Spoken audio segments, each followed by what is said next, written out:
Robbim Alloh, qiblam Ka'ba, dinim Islom, kitobim Qur'on, payg'ambarim Muhammad Mustafa sallallohu alayhi vasallam, tilimda dilimda oyati kalom, la ilaha illalloh, Muhammadur Rasululloh.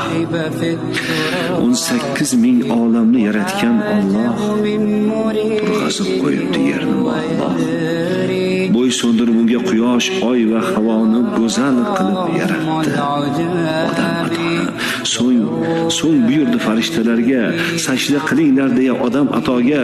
Farishtalar sajda qildilar, ammo Azozil ketdi riyoga.